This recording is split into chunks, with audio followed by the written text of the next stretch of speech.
calm, focus, happiness. Hey, Mindful Tribe, welcome to the show.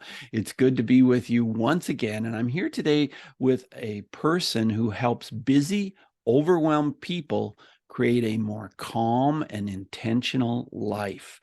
And if that isn't a perfect fit for this show, Mindfulness Mode, I don't know what is. She's a single mom of 2 adopted children, and she used to be an overwhelmed, busy working mom herself. And then she quit a successful 20-year corporate career to become a life coach, where she helps other people navigate their careers and home life.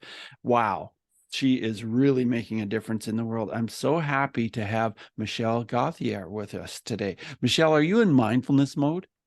I am, yes. Pretty much permanently, or at least I try to be. That's awesome. You look so relaxed. You seem so happy and smiling. And wow, that's good. So what does mindfulness mean to you, Michelle? I think if I had to say one definition for it, for me, it means just really being aware of how I feel and what I'm thinking. So really being in that present moment and knowing, okay, this is how I'm feeling, and this is the thought that's causing that, and just sort of watching that happen without being really attached to it. So what was the trigger that caused you to move from a 20-year successful career in the corporate world to just getting out of that and doing something completely different?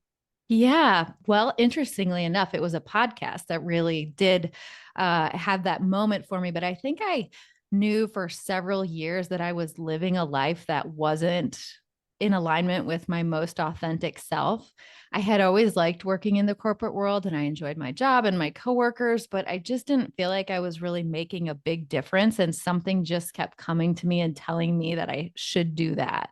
I also at the time was just extremely busy all the time, and I made myself busy so I didn't have to sit in the silence of my own mind. And so I felt like everything was out of control and that I was trying so hard to keep it in control. And one night I was listening to a podcast.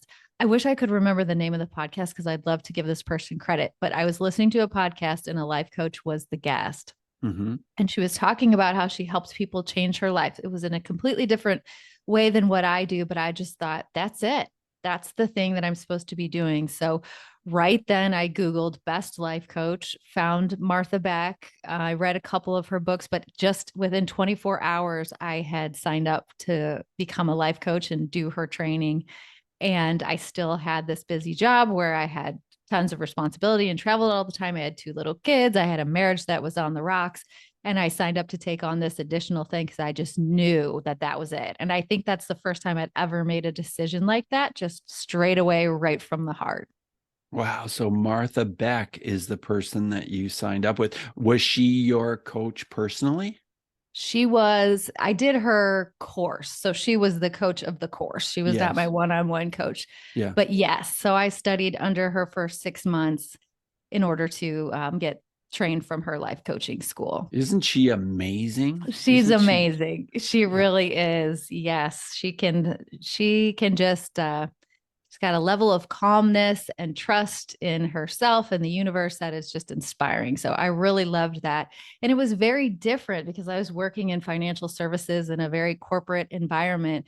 So just even thinking in a different way. And I'm not sure how familiar you are with her background, but she has a PhD in Eastern studies, and she does a lot with like Buddhism and thinking in that way. So learning to just think in a completely different way than I had ever been taught or raised was just fascinating. I loved it. Right. What's one of your favorite books that she's written? Finding Your Own North Star is definitely yes. where I would start if somebody was looking for a book. If you're just feeling like I described myself, feeling a little bit lost, she really helps you think through getting in touch with yourself, learning to listen to your own intuition and figure out what you want to do. That's a great book. Right. So can you remember when your life became more calm, and can you remember that transition? I sure can. Yes. So I did that training for about 6 months, and then I started seeing clients on the side while I was still working. And then I was trying to hold it all together, and it sort of all came crashing down because I just couldn't do it anymore. So all within the space of about 2 months, I got separated from my husband at the time. I decided that I was going to quit my job and start my own life coaching business. We sold the house we lived in. I bought this house that I'm in now and renovated that. And then, just to make myself even more crazy, got a puppy. Oh, and that So, can make life crazy. oh my gosh. Yes. So my two kids and I were just trying to figure out, how to live life in this new way. And I was trying to start this business. And so it got worse before it got better. And I think that's true of all change, that sometimes you just run into that point where you think this is so hard. Because when you're going towards something that feels like your true calling, sometimes we get the perception that it should be easy, but it wasn't easy at first. It was really hard to make all those changes. And so I would say about 6 months into that, when I sort of got my kids into a new schedule, we were settled in our new house. Our puppy was a bigger puppy, and my business had started where I had a few clients, and I could see, okay, I'm going to be able to make it with this, that it really started to calm down. And that was in 2018. And since then, I have, just worked full time as a life coach and been able to help lots of people. So once I got to that point where it started to feel calm, it just from there has just gotten better and better and Wow. better. What a great story, Michelle. That is really awesome. Yeah. Can you tell us a story of a transition that someone that you've worked with one of your clients? Yes, absolutely. So usually when people come to me, I would say my most typical client is a woman who has an executive type job like I used to have, and is also a mom. So feeling really overwhelmed with trying to create that balance. And some of my proudest successes are when people will come to me and say, for example, I hate my job. I hate my boss. I don't want to do this anymore. Sometimes what happens is those people will get a different job or start their own business. But I feel like it's a real success when just with mindfulness, they can stay in that job and work with that boss and feel much less affected by it, almost get to being neutral. That's a huge win. And then when they do that, they can make a clear decision from a calm place to say, do I actually really want to leave, or do I want to stay here? So I would say about 50% of my clients end up staying in the marriage they're in or the job that they're in, but they've totally changed their outlook on life from mindfulness. They're way more present with their kids. They enjoy their relationships so much more. So I kind of have that category. And then the other category is people who do decide, from a place of calm too, I don't want to do this anymore. So I've had people who quit their job to stay home. I've had people who start their own successful businesses, go to a different industry. Sometimes people get divorced if that's the thing that they want to do. So I just really see them through getting clear on what they want and then go work with them all the way through those changes.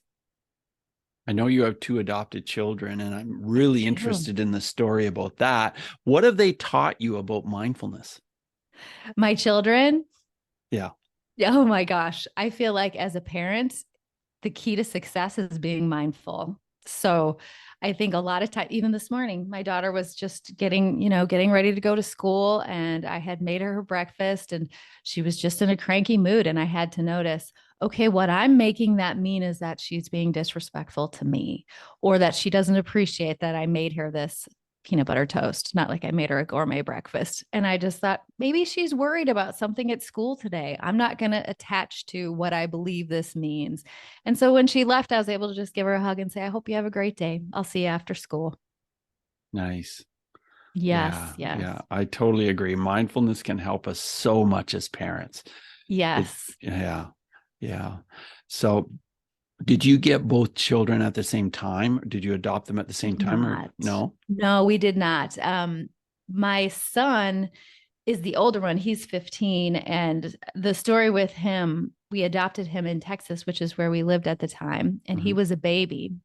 And we had been trying to have a baby for about 7 years and had been on the list for adoption. And it felt like at that point, I wish I had a mindfulness coach then. I was not aware of mindfulness at that time, but it just felt like nothing is working. And I'm such an optimistic person. I didn't want to give up. So by the time we put our name on the list for adoption, I said, we can put our name on here.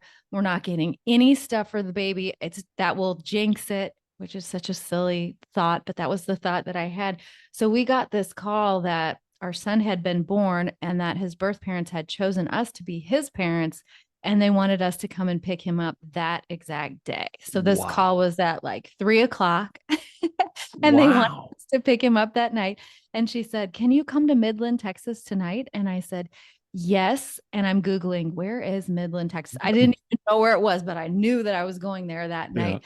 So again, I was in the corporate world at this point. So I hung up from that call, called my then husband, their dad, told him the story. He said he was going to come home. Then at 4 o'clock, I got on and led a whole conference call for a project that I was leading, hung up, threw some stuff in a bag, and then we went to go pick him up. And we came back home within 24 hours and we had absolutely nothing Oh, for him. wow.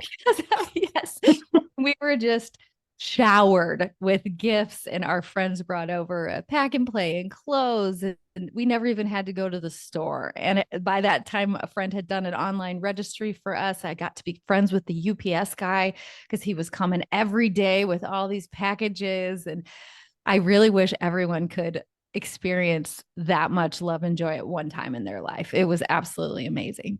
That is incredible. And so he was newborn then. He was newborn. Yep. He was 2 days old. Wow. Wow. Yep. That Yep. is such a beautiful story. Oh, it was amazing. It was amazing. And so how did your life change from that moment on? How did it change you as a person?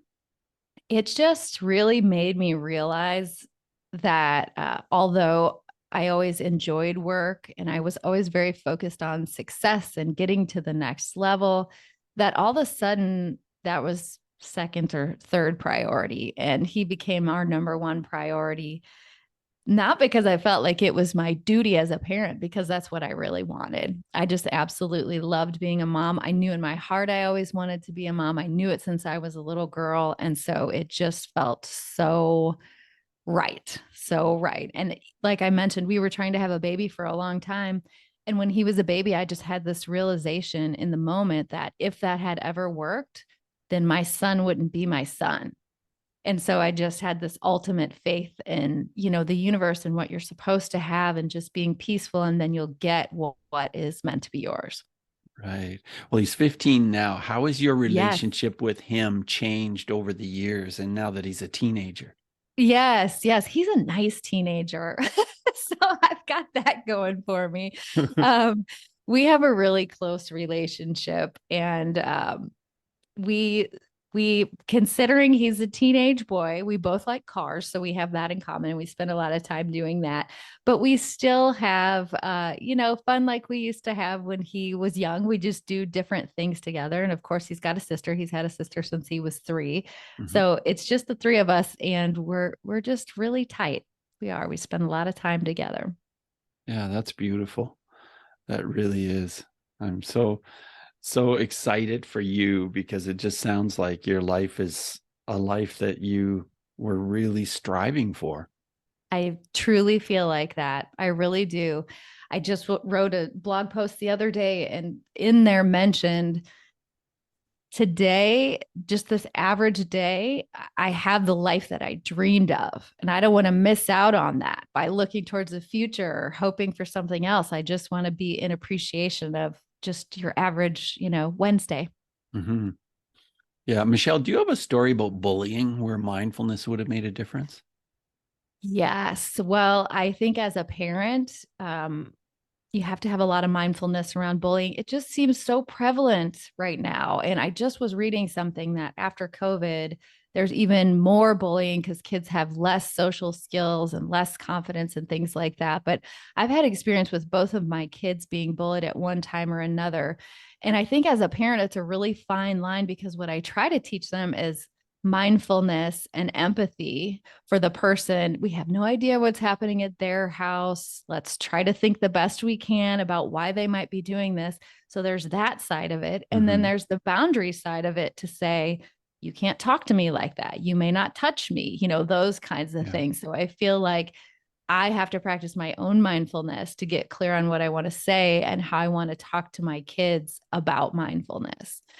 Another thing that was really helpful when my son was going through a very hard time and feeling super anxious about going to school is we together would do tapping in the morning. Mm-hmm. I'm sure you've talked about that on your show Yes, I plenty of have. times before, but that was really helpful. If anybody out there has kids struggling with anxiety, I just felt like the tapping was better than meditation, which both of my kids have, kind of always practiced, but tapping just gave him something to do with his hands and calmed his body. So that was a really helpful tool during a hard bullying time. That's really interesting. I want to ask you, Michelle, about the Burn Boot Camp. Yes. Yes. So part of my mindfulness is definitely moving my body and working out. So I joined this gym, it's local here in St. Louis, but it's a franchise. So there are lots of them all over. But the reason why this is such a mindful activity for me, I love working out. So any kind of workout will, sort of bring my worry and anxiety level down. But this one in particular has an amazing community. And what I love about it is that the people who work out in there are some people who are so fit, they do fitness competitions. There are some people in there who have a desire to lose 80 or 100 pounds. And we're all in the same class and everything in between. And we all cheer each other on. It's just such an uplifting experience every time I go there. So that's a big part of my mindfulness, not just for the workout, but for the community piece as well. And they offer nutritional support as well, I understand. Yes, they do. And you get to have one-on-one meetings with the trainers. So they will help you with whatever you want. If you want to work on form for a particular activity, or if you want to work on your eating, and they'll help you with nutrition, all of that is available. So if you've got one in your area, I recommend it. Okay. Well, in these days of so much processed foods and so much that just pulls us in different directions when it comes to food and nutrition, what are your thoughts and your comments?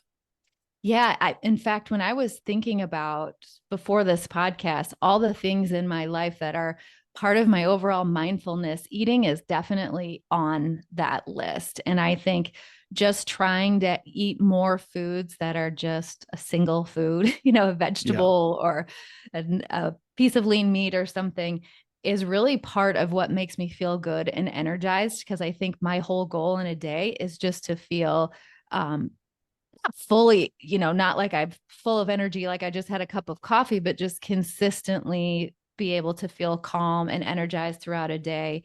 And eating well is really one of those for me.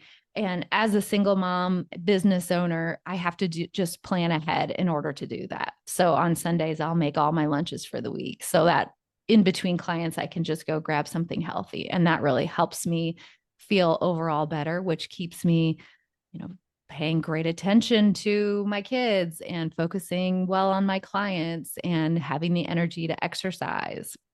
Is there any kind of food that you really totally try to avoid? Yes, for me personally, it's dairy. Dairy just doesn't sit well with my body. It just makes me feel tired and upsets my stomach. So I just don't eat that at all. When I first found that out, I thought it was a tragedy. And now I'm just used to it and it's not even a big deal. And so where do you get your calcium? Because some people would say, they depend on dairy to get their calcium. Yes. I take a supplement and then I also use non-dairy kinds of milk that have calcium and I drink orange juice with calcium too. So I seek it out in other ways. Right. Okay. And I miss ice cream and pizza. Don't get me wrong, but it's not worth it. It's not worth having no energy and just feeling yucky. No, definitely not. Yeah. Well, I want to ask you about what you do in your spare time. What do you enjoy as a hobby and just for fun? Oh, my kids and I just got electric bikes. So that's our newest hobby. It's so much fun. My parents had them and we went to go visit them in Phoenix and my dad for a present bought us each, all three of us, an electric bike. So we've been doing that lately and challenging ourselves. We live in a neighborhood. We don't live like in a city where it's real easy to get around to a lot of places. But we do have a lot of sidewalks. We've been challenging ourselves to say, where can we ride our bikes that we used to always drive? So that's what we've been doing lately. I also really like reading. If you could see my bookshelf right now, it's full of self-help books. I just enjoy learning new things and improving myself that way. Wow, that's really cool. Yeah. So what is a book that you've read recently that you really enjoyed? Anything pop into your mind? Yes. I still have it sitting right here on my desk. It's called The Gap and the Gain. Have you read that one? No, I have not. Oh my gosh, it's such a good mindfulness book. It's by Dan Sullivan and Benjamin Hardy.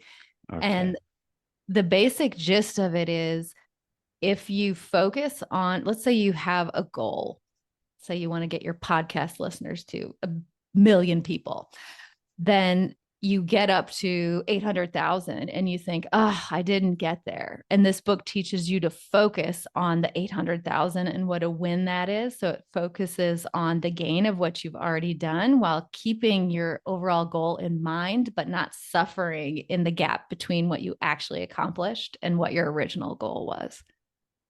Well, I don't know why I haven't read that book, because I have interviewed Benjamin and, I know Dan, and I think this book must be fantastic. Yeah. It is so good. It's new-ish. And I actually read it once. I use it with my clients a lot. So I just read it again because I love it so much. So I definitely recommend that one. Okay, for sure. So how do you get your clients? Where do you find them?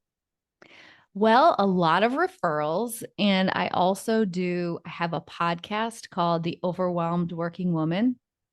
So I just started that. I also do a lot on social media. I post on my blog and I have reels. So I'm always trying to offer free help to people who are feeling stuck and stressed and overwhelmed. And so that's how I get most of my clients. Right. Yeah. My notes say that your podcast, Overwhelmed Working Women, starts on April 24th. Is that right? Correct. Yes. As of this recording, that's Monday. Right. Okay. So you must be pretty excited for this launch. I'm so excited. I was thinking this morning, I feel like I'm about to birth a baby. I never birthed a baby, so I don't know what it feels like. So this podcast is it. I've had the idea to do a podcast for years and I've been collecting ideas of what I want to talk about. So it's just been so much fun to put all the information that I've learned from all the training I did and coaching hundreds of clients at this point, to put it into bite-sized episodes so someone who's feeling overwhelmed can take 10 or 15 minutes and feel better. It just gives me so much joy to think about. Well, tell me more about your podcast. Is it going to be interviews, or will it be all you giving advice? What will it be like? It will be a mix of both, but my goal is they're going to come out on Monday mornings. And the reason why I chose that is because when I was overwhelmed and working, Monday mornings were kind of the worst. And so my goal is to provide just one quick tip for how you can be more mindful in order to feel better when it's just me doing the episode. And then so far, my interviews have been clients who I've worked with just to talk about how their life went from overwhelmed and stressful and what it is now, and some of the tools that they use that help them the most, so that listeners can learn from that as well. Oh, fantastic. Wow. Oh, I'm really excited for you with this new podcast. That is going to be so much fun. Thank you. May I have part of the success that you've had? Your podcast is amazing. I can't believe how many guests and episodes you've had over time. You're so good at it. Thank you so much. Well, I enjoy it. And if you ever would like any tips or suggestions or anything, I'd be very happy to help you with that. Oh, I would love that. Thank you. Yeah, for sure. Well, as we move forward in the interview, I want to ask you 5 quick answer questions, Michelle. So just 30-second answers are perfect. The first one is this: who is one person who has been a powerful mindfulness mentor or influence to you? My dad is who I would say. Yeah, he'd probably laugh at the idea of meditation, but he has always been so good at what we might call the law of attraction type stuff, where just think about what you want to become and just put it out there and start working towards it. And anything you want is possible for you to get. And he taught me that when I was a little girl, and I just took that as the gospel and I never thought otherwise. So what a gift that was. That's a beautiful gift for sure. Well, let's talk about your emotions and how mindfulness has helped you to deal with your emotions. Yeah. Well, when I was really stressed and overwhelmed, I used to brag about how many years it had been since I cried. And I would say, I don't get sad. Nothing upsets me. I kind of acted like I was this, I don't know, steel wall, and I could just handle and do anything. Give me any problem, I can handle it. And so the way that mindfulness helps me deal with my emotions is by just allowing me to have them.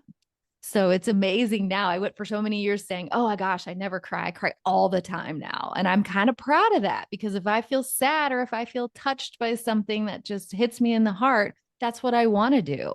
And if I feel mad, I allow that as well. If I feel joyful, I allow that. So I just allow any feeling that I have. And I teach my kids to do the same. I don't ever want to shame them and say, don't be angry, don't be sad, don't be whatever. Just be whatever you are. Tell me about it. I'll hold the space for you to share that with me. Great advice, Michelle. That's fantastic. Yeah. And so let's talk about breathing. And if you have any thoughts or ideas about breathing. I've even heard other people on your podcast talk about it, but square breathing is my go-to. I teach that to all my clients. I've taught it to my kids. That's just where you breathe in for 4, hold for 4, breathe out for 4, and then hold it at the bottom for 4. And if you do that 4 times around, it is magic what that can do just to calm your nervous system. I always use it if I wake up at night and can't fall back to sleep. I can just do that. I've taught my kids to do it. I think it's such a powerful tool. Yeah, it definitely is a powerful tool. Well, you've already shared the book, The Gap and the Gain by Dan Sullivan and Benjamin Hardy. So thank you for that. And are there any apps which help you with mindfulness, Michelle? Yes. So I meditate every day, and I always use the Breathe app for meditation. I do it, and they have tapping there too. I mentioned tapping earlier. Nick Ortner does a tapping series in that app. Right. I do a regular meditation, and then some days I do a hypnosis meditation, and I love both of those. It just makes my day. And if I notice that I feel out of sorts, I'll think, oh my gosh, I didn't meditate yet. That's what it is. That's what it is. That Yep. can throw you off. Something's missing. Yeah. Yes. Yeah. Well, tell me more about your daily routine. This is really interesting. And this is not part of our 5 questions, but maybe you can comment on your daily routine. Yeah, sure. From a mindfulness perspective, the first thing I do when I wake up in the morning is I drink a big glass of water. I sit down and I do a 10-minute morning routine. In fact, that's something that I offer on my website. Is just it's a quick, I used to do an hour-long one, and I found myself skipping it when I didn't feel like I had an hour. So I made a shortened version where you can just get in touch with your feelings. How am I feeling today? What am I thinking? What do I want my thought to be for the day? And what am I grateful for? That's essentially what I go through in the morning. And then I also work out. Like you asked me about my burn boot camp. I go there every morning, and that is a really big part of my mindfulness. And then by the time I get to work and see my clients, I feel really present and connected. When I finish seeing my clients, I meditate, and then I move over to the mom life, and I make dinner and hang out with my kids in the evening. And then when I go to bed, I go to sleep listing off the things that I'm grateful for just from that day, to kind of lull myself to sleep. I don't count sheep. I just do gratitude. Oh, well, that's beautiful. Gratitude is so powerful, isn't it? It is. It is. In fact, another book that I absolutely love and would recommend is Thank and Go Rich. Not Think and Grow Rich, but Thank and Grow Rich by Pam Grout. Have you ever interviewed her? No, I haven't. She would be so great for your podcast. It's called it's Thank and Grow Rich, but she calls it Radical Gratitude. And she teaches you to see gratitude in a million different ways. And you can't read or listen to that book without feeling your energy just go up. It's an awesome book. Oh, I'd like to check it out. And I haven't had anybody suggest that book before either. Oh, good. Good. Yeah. Thank and Grow Rich. What a great name for a book too. I know. I love it. I love it. Yeah. Wow. Well, it's certainly been awesome to have you on the show, Michelle, and to just feel your vibrancy and how excited you are about life and what you do and how many people you help. And I just got to hand it to you for helping so many people in the world. And, that's a wonderful thing that you're doing. So thank you for that. Yeah, it brings me absolute joy. It's a win-win. Yeah, for sure. So before we wrap it up, do you have any final words of advice, some final words of wisdom for our Mindful Tribe listeners? I think I would just remind people that feeling overwhelmed and stressed is a choice. this world today is not making us feel overwhelmed and stressed, but our thoughts about it are. So you always have the opportunity to make yourself feel better by changing your thoughts and changing your mindfulness. And I think that's powerful just in and of itself, knowing, okay, I'm making this choice now and I want to make a different one. And you have that inside of you to do that. Right. Absolutely. Well, thanks again for being on the show, and all the best to you, Michelle. Thank you so much. I loved getting to meet you. Yeah. Thank you. Bye now. Bye-bye. Hey, Mindful Tribe. Are you experiencing anxiety? Are you experiencing stress and tension and feeling as though, it's just difficult to move on? That describes the clients I work with. Clients who have had an awful lot of problem with anxiety and stress, and maybe some kind of habits that are holding them back. And through hypnosis, we get to the bottom of it. We get right in there and we talk about it. But with hypnosis, we get right into what is causing some of this in your subconscious mind, because your subconscious mind represents about 90 to 95% of your thoughts. And you don't even realize what those thoughts are much of the time. And through hypnosis, we can get in there and we can work at this. Doesn't mean we're going to change what's going on in your subconscious mind. It means we're going to become more aware of it and then deal with it and think of it differently in the conscious mind. And I am so happy to have helped so many people with their anxiety through hypnosis and coaching. And you could be the next person. If you're listening to this episode and you would like to let go of some of this anxiety, send me an email, bruce@mindfulnessmode.com. Put coaching session in the subject line. Coaching session, send it to bruce@mindfulnessmode.com. And I would love to have you on a Zoom call for a free session where we can talk about what's going on and what's happening and how can I help you. Because that's one thing I truly know about myself, is that I really love helping other people, and I would love to help you. So thanks for listening. Take what we've learned today to reach new heights of calm, focus, and happiness. Stay in the mode.